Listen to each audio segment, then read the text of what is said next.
Scott's hands gripped the steering wheel as he sat parked 3 blocks from Bella's boutique. He'd circled the block twice already, his resolve wavering each time he passed the sage green storefront with its elegant gold lettering. The dashboard clock read 3047 p.m. The shop closed at 6. He had time, yet time was exactly what he was running out of. Not the hours of today, but life's. 28 years of pretending. 28 years of watching women's fashion from the periphery, of feeling that strange, persistent ache when he saw flowing fabrics or caught the shimmer of silk in a shop window. 28 years of knowing something essential about himself while being unable to voice it. The October air was crisp as he finally stepped out of the car. Leaves littered the pavement in shades of copper and gold. Scott walked slowly, giving himself one last chance to turn back at every shopfront he passed. But his feet kept moving forward until his hand was on the brass door handle, cool and solid underneath his palm. The bell announced his arrival with a crystalline chime. The boutique was a sanctuary of soft lighting and careful curation. Unlike the harsh fluorescents and overwhelming racks of department stores, everything here was displayed with intention. Dresses hung with space to breathe, their fabrics catching the warm glow from antique-style lamps. The air carried lavender and something else, maybe vanilla, maybe just the scent of new cloth and longing. "Good afternoon." The voice came from a woman arranging a display near the counter. She was perhaps in her mid-50s, with silver threading through auburn hair pulled back in a loose chignon. Her blouse was emerald silk, and she wore it with the unself-conscious ease of someone completely comfortable in her own skin. "I'm Margaret. Please feel welcome to look around." Her eyes met Scott's for just a heartbeat, long enough for him to see recognition there, not judgment, before she returned to her work with the scarves, giving him space to breathe. Scott moved on autopilot toward the nearest rack. His fingers found a sleeve, cotton, soft. He held it briefly, then released it, as if burned. Too casual, too everyday. He drifted to another section where silks and satins whispered against each other. "Are you looking for something specific?"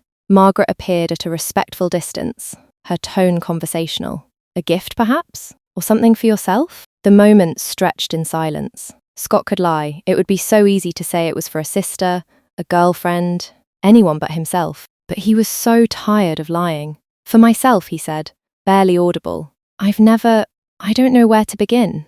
Margaret's expression softened into something beyond mere professionalism, but into that of genuine warmth. "Then this is an important day. What draws you? What have you imagined yourself wearing?" The question opened something in Scott's chest. "Everything," he admitted. "I see women in beautiful clothes and I don't just admire them, He struggled for words. "Then let's ease our way," Margaret said simply. "Tell me, when you've pictured yourself in women's clothing, what are you doing? Are you somewhere special? Going about your day?" "This helps me understand what you're looking for," Scott considered. "Just existing. Going to a cafe, walking in the park. Being myself without hiding. Classic pieces then. Versatile, comfortable, authentic." Margaret smiled and turned and moved through the shop with purpose. "Let's start with something foundational." She presented a dress in deep burgundy, a wrap style with 3/4 sleeves and a midi-length skirt. The fabric was a substantial jersey knit, with enough weight to drape beautifully, but forgiving enough for a first try. "May I?" Margaret held it up against Scott's frame. "The colour would be stunning with your complexion. And this style," she indicated the wrap closure. "It's adjustable, flattering on many body types, and the fabric has some give to it. It would move with you rather than constricting you." Scott touched the material. It was nothing like the stiff cotton of his shirts or the scratchy fabric of his work trousers. This was soft, almost liquid in its suppleness. He imagined how it would feel against his skin, how the skirt would swish when he walked. "Would you like to try it on?" Margaret gestured toward a fitting room curtained in heavy velvet. Scott glanced down at himself. Jeans, a plain grey t-shirt, trainers. "I don't have anything to wear underneath." Margaret nodded with understanding. "Then let's solve that first. The right underwear changes everything, not just how clothes fit, but how they feel. Come with me." She led him to a corner of the shop where lingerie was displayed with tasteful elegance. Delicate bras in various styles hung from padded hangers. Drawers held folded underwear in silks and cottons. A full-length mirror stood in the corner beside a privacy screen. "Sizing is something of an art," Margaret explained, producing a measuring tape. If you're comfortable, I can help determine what will work best. Otherwise, I can give you guidelines and you can take measurements yourself behind the screen. Scott had come this far. Please, could you help? Margaret was matter-of-fact and professional as she took measurements, explaining each number. You'll want to start with a bra that gives you the shape you're looking for. Some people prefer padding for a more pronounced silhouette. Others want something that simply smooths and shapes. What appeals to you? Something realistic. I don't want to feel like I'm wearing a costume. Perfectly reasonable. She selected several options from the display. These are t-shirt bras, smooth, seamless, with light padding for shape, without being excessive. They come in neutral tones that won't show through lighter fabrics. Scott accepted the first one, a bra in soft beige with a subtle floral pattern embroidered along the upper edge. The cups were lined but not overly padded, the straps wider than he'd expected. It felt substantial in his hands, real in a way that made his heart race. You'll also need proper underwear, panties, Margaret continued, using the word without awkwardness. Cotton for everyday comfort, or something silkier for when you want to feel special. I'd recommend starting with both. She showed him several styles: bikini cut, hipster, brief. Scott selected a mix, practical cotton in soft colours, and a few pairs in silk charmeuse that shimmered under the lights. Pale pink, lavender, a delicate mint green. And these? Margaret held up a package of opaque tights. 40 denier, substantial enough for coverage but not heavy. They'll smooth your silhouette under skirts and dresses. Behind the privacy screen, Scott's hands trembled as he handled the panties. The cotton ones were soft, cut higher on the hip than anything he'd worn. But it was the silk pair, the pale pink ones, that made him pause. The fabric was cool and impossibly smooth as he pulled them up. They settled against his skin with barely any weight, just sensation. The silk warmed quickly to his body temperature, becoming almost indistinguishable from his own skin, except for the whisper of movement when he shifted. He picked up the packet of 40 denier tights and slid them from their wrapper, a whisper of nylon. He'd never worn anything like this. The closest had been dress socks, which bore no resemblance to these. He knew from a million dressed rehearsals in his mind how to put them on. He sat on the small stool and carefully gathered the fabric, finding the toe. The nylon was cool against his foot as he pulled it up, then up further over his calf. It clung gently, supportively, shaping his leg in an entirely new way. The second leg followed, and then he was standing, pulling the tights to his waist. The sensation was revelatory. The fabric held him, contained him in a way that felt secure rather than restrictive. When he moved, the nylon moved with him, a second skin that was somehow both there and not there. His legs looked different in the mirror, smoother, more defined, unmistakably feminine in their new sheathing. The bra was more complicated. He'd watched videos online, practiced this in his imagination, but this was different. The hooks fastened in front. Margaret had chosen this style deliberately, making it easier to manage, he figured. Once on and adjusted, the straps settling into place on his shoulders, Scott stood straighter. The weight, though minimal, was a presence, a reminder, a rightness. He looked at himself in the small mirror provided. Even in just lingerie and tights, even without the dress yet, something had shifted. The planes of his body were altered by these new garments, softened and reshaped. He looked more like the person he'd always felt himself to be. How are we doing? Margaret's voice came from beyond the screen. It feels... Scott couldn't articulate it. Can I try the dress now? Of course. I'll pass it through. Her hand appeared around the screen's edge, holding the burgundy dress. Scott took it reverently. The wrap style meant stepping into it rather than pulling it over his head. The jersey knit slid up his nylon-clad legs with a soft swish. He slipped his arms through the sleeves. They came to just below his elbows. The cuffs finished with a small tab and button. The bodice wrapped across his chest, and he tied the attached belt at his waist. The transformation was complete. Scott stepped from behind the screen, and Margaret smiled, not with pity or amusement, but with genuine pleasure. "Oh, that's lovely," she said. "How does it feel?" "Like..." Scott moved, feeling the skirt shift around his legs. The hem hit at the perfect length, swirling slightly when he turned. The fabric draped from the belted waist, skimming rather than clinging. The sleeves moved easily when he lifted his arms. "Like I should have been wearing this all along." "You wear it beautifully," Margaret said. "But let's see what else speaks to you." Fashion is about options, about discovering what makes you feel most yourself. Over the next 2 hours, Scott tried on outfit after outfit. each one a revelation in its own way. A pencil skirt in charcoal grey with a matching blazer, professional, sophisticated. The skirt hugged his hips and narrowed at the knee, forcing him to take smaller steps. He'd expected this to feel restrictive, but instead it felt elegant, purposeful. Paired with a cream silk blouse, the outfit made him stand taller, shoulders back. The blouse itself was an education in texture. Silk against skin, even with the bra between them, was transcendent. The fabric was cool at first touch, then warmed. It draped rather than hung, the material so fine that it seemed to float. The buttons were on the opposite side from men's shirts, a small detail that somehow mattered immensely. Each time he fastened one, he was reminded, this is different. This is for you. This is the real you. Margaret brought him a fit and flare dress in navy, with a subtle floral print. This style is wonderful for movement, she explained. Watch. He tried it on, and she was right. The fitted bodice with its sweetheart neckline gave structure, while the full skirt, lined with a layer of tulle, had body and bounce. When Scott walked, the skirt swayed. When he turned quickly, it flared out. He couldn't help but smile at the sheer joy of it, this garment that moved with such life. Try another spin, Margaret encouraged. Scott felt silly for half a second, then turned in a circle. The skirt lifted and swirled, creating a perfect bell shape before settling back into place. The sensation was pure delight. The air against his legs through the tights, the weight and movement of the fabric, the way his body and the dress worked together in this small declaration of motion. That's the one, Margaret said, seeing his expression. That's the dress that makes you forget you're wearing a dress. You're just being. It's you. She brought him knitwear next, a cardigan in dusty rose, impossibly soft. Cashmere blend, she noted. Feel the difference? He did. Unlike the cotton or acrylic sweaters he'd worn his entire life, this had a luxurious weight and warmth. The fibers were so fine that the fabric felt like a cloud. He pulled it on over the silk blouse, and the combination of textures, silk inside, cashmere outside, created a cocoon of softness. Layers are essential, Margaret explained. They let you adjust to temperature, but also to mood.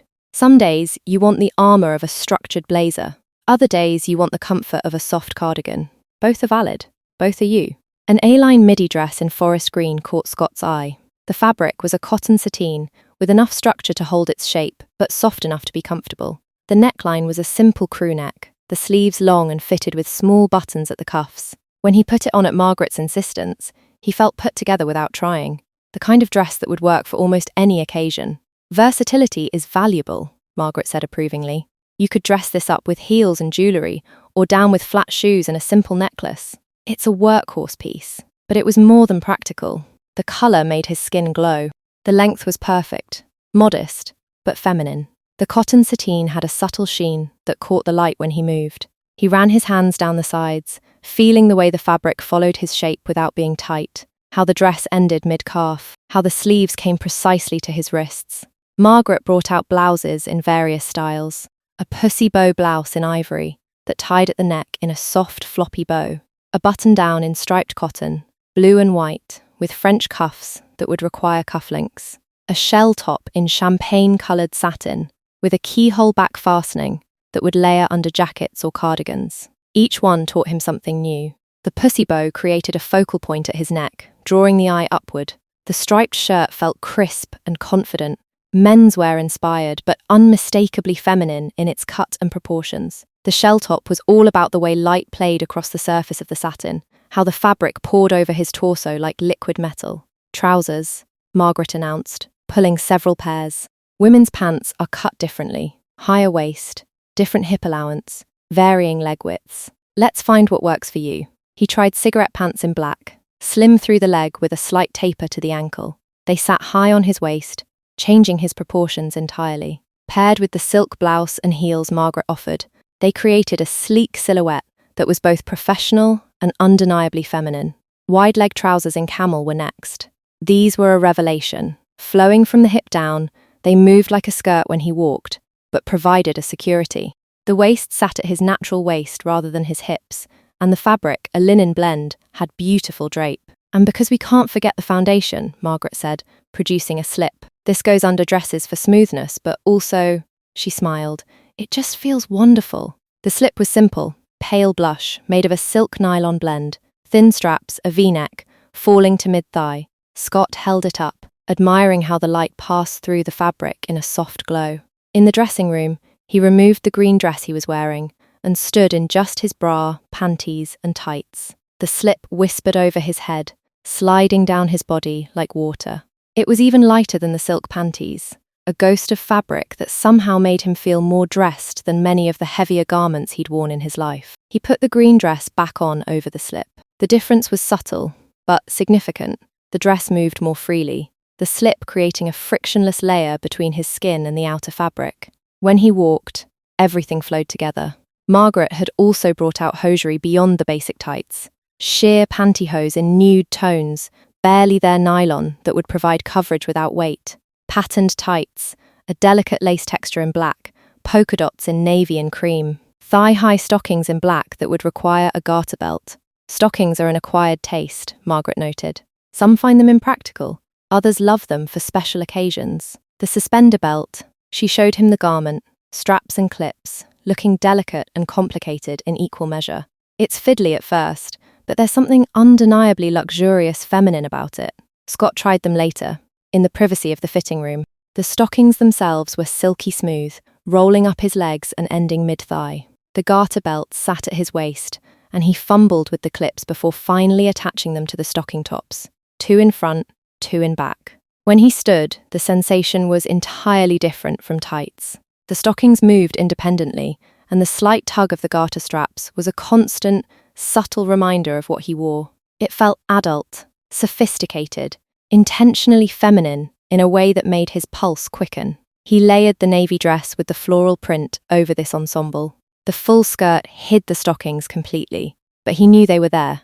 The secret intimacy of it, beautiful things no one else would see, felt powerful. By the time Scott had tried everything, a pile of selected items had grown on the counter. The burgundy wrap dress, the navy dress with the swirling skirt, the forest green A-line, the pencil skirt and blazer, 3 blouses including the silk one, the rose cardigan, the cigarette pants, all the lingerie, bras, panties in both cotton and silk, the slip, multiple pairs of tights, the stockings and garter belt. Margaret folded each piece with tissue paper, her movements practiced and efficient. "You've chosen beautifully," she said. "A proper wardrobe foundation, pieces that work together, that you can mix and match." Scott watched the pile grow, each folded garment representing not just an article of clothing, but a reality of a new future. A future where he could wake up and put on a dress before making coffee, where he could feel the silk of a blouse against his skin while reading on the couch, where the simple act of getting dressed would no longer be a denial, but an affirmation. "I've been dreaming about this for so long," he said quietly. "I didn't know if it would feel like I hoped." Margaret paused in her wrapping. "And does it?"